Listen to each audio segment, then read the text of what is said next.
tem um setor que tem um ditado que de tudo que sobe cai, né?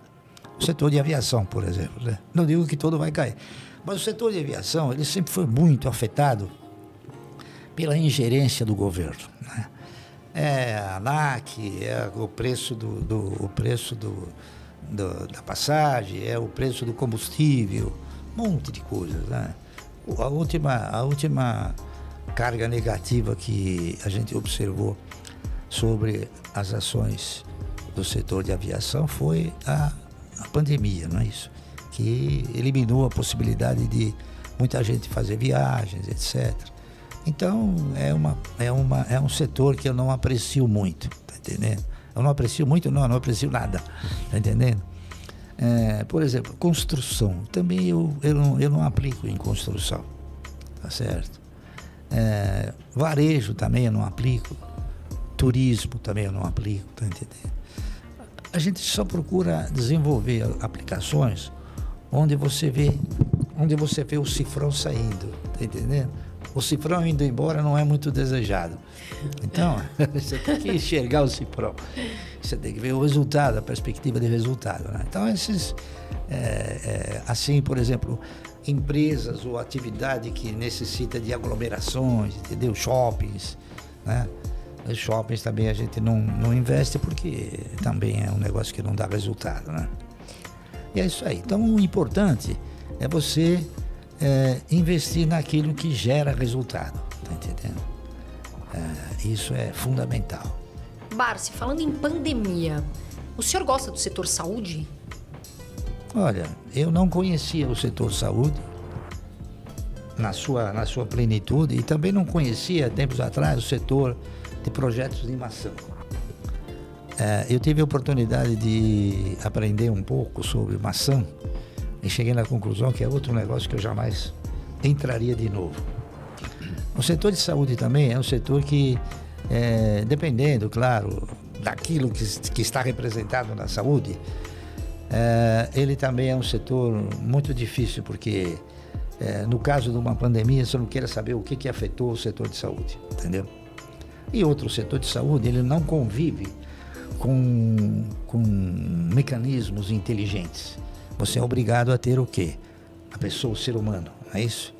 Então, onde você tem muito ser humano, você tem a perspectiva de gerar um passivo trabalhista grande. E você pega, por exemplo, quase que 90% das empresas brasileiras que quebraram ou tiveram a recuperação judicial, o fizeram por quê? Por causa do passivo trabalhista. Então, se você falar com muitos empresários que eu já conversei, fala, pô, mas por que você não montaria? Ele falou, Barsi, eu só montaria um negócio agora se eu tivesse a máquina que fizesse tudo. Tá entendendo? Daqui a pouco inventam essa máquina, você entra... Bom, já chegou muito perto, né? Nós já estamos próximo disso. Se você for fazer uma análise retroativa, há 25 anos atrás, né? Quando ainda nós não tínhamos as montadoras, que eram a indústria automobilística, já tirava uma fotografia lá do mezanino da Volkswagen, tinha 15 mil funcionários, né? Você vai hoje tem 1.000 robôs, né? Então, mudou muito, né? É verdade, Barsi. Agora, Barsi, você pode citar algumas empresas que você considera que estão baratas e pagando bons dividendos neste momento atual? Bom, essas aí que eu falei. A Vibra paga um bom dividendo, a TRPL paga um bom dividendo, a Taesa paga um bom dividendo, a própria CEMIG também paga um bom dividendo, se você for olhar o custo-benefício, né? A Klabin também, a R$4, paga um bom dividendo, tá entendendo? Essas empresas, se você comprar, você nunca vai perder. Banco do Brasil a gente pode colocar também nessa lista? Também, pode colocar. Ele já esteve um pouco melhor, a questão de um mês atrás, custava R$29, R$30, né? Agora ele evoluiu para uns 36, mas ainda assim o valor patrimonial dele é acima de 55, quer dizer, a relação preço-patrimônio, ela está muito desajustada, né? E veja bem, o Banco do Brasil é uma empresa que ela distribui um payout, um dividendo, melhor do que os demais bancos.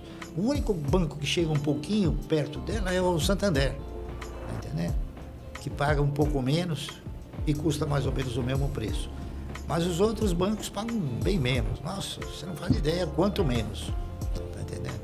Falando em bancos, O senhor acha que com essa vinda dos bancos digitais, muitas pessoas falam que os bancões morreram, né? Bradesco e tal. O que você pensa Eu sobre? acho que eles estão adormecidos, tá entendendo? Porque os bancos digitais eles vão ter uma ascensão forte, mas o problema do banco é que o brasileiro não tem grana, tá entendendo? Essa que é a verdade, né? O banco precisa ter o quê? O banco precisa ter o cidadão que deposita o dinheiro lá. Então, os bancos digitais, eles estão oferecendo tantos benefícios, né? Que o cara não precisa ter dinheiro. Então, eles estão crescendo à luz do quê? À luz de novas parcerias, mas de parcerias de pessoas que não têm recursos, né? Barsi, agora uma pergunta que muitos me fizeram. Você deu uma declaração falando o seguinte: fundos imobiliários são conto do vigário. Oh, e é? Eu queria que o senhor comentasse mais sobre essa sua declaração. Olha, o fundo imobiliário, a exemplo de todos os fundos, eles não geram um bom resultado para o cidadão. Os fundos imobiliários, eles estão lastreados em quê? Na locação de lajes, corporativas ou não. O nosso país ele tem uma indecisão muito forte com relação aos agentes econômicos. Então, de repente, a economia sofre um problema qualquer e as locações elas passam a diminuir ou então até a inexistir. E imóveis, Barsi? O senhor investe em imóveis físicos como forma de investimento? Não. Como oportunidade, sim, mas como investimento, não. Você compra um imóvel para comprar... Agora, por vias indiretas, eu também tenho imóveis, né? Você nem faz ideia quantos. Por exemplo, você sabia que a Klabin tem inúmeras fazendas? E uma delas tem 62 quilômetros de comprimento por 57 de largura? Não sabia. Então, é imóvel. Viações você tem imóveis, né? Então, só que é um imóvel que se presta para quê? Se presta para servir, para fazer um florestamento e um reflorestamento, que ele é o quê? Ele tem uma rotatividade extraordinária. Então, indiretamente, eu invisto em algum imóvel, mas não diretamente. Entendi. Tá entendendo? Agora, imóvel, ele é bom dentro da questão oportunidade. Como investimento para gerar renda, não é um bom negócio. Oportunidade, então você diz assim, comprar ele abaixo do preço, E vender. uma boa oportunidade e colocar ele à venda e ganhar com essa operação, isso né? sim. É isso aí. E isso tem que saber fazer muito bem, né, Barsi? Porque Tudo você tem que fazer bem. Muito bem, né? Porque Tudo. Não é muitas só vezes a pessoa imóvel. tudo, né? Porque às vezes a pessoa compra o imóvel, mas ela não vê que tem tem os juros, ela fala que é dela, mas não é, porque na verdade o imóvel é do banco.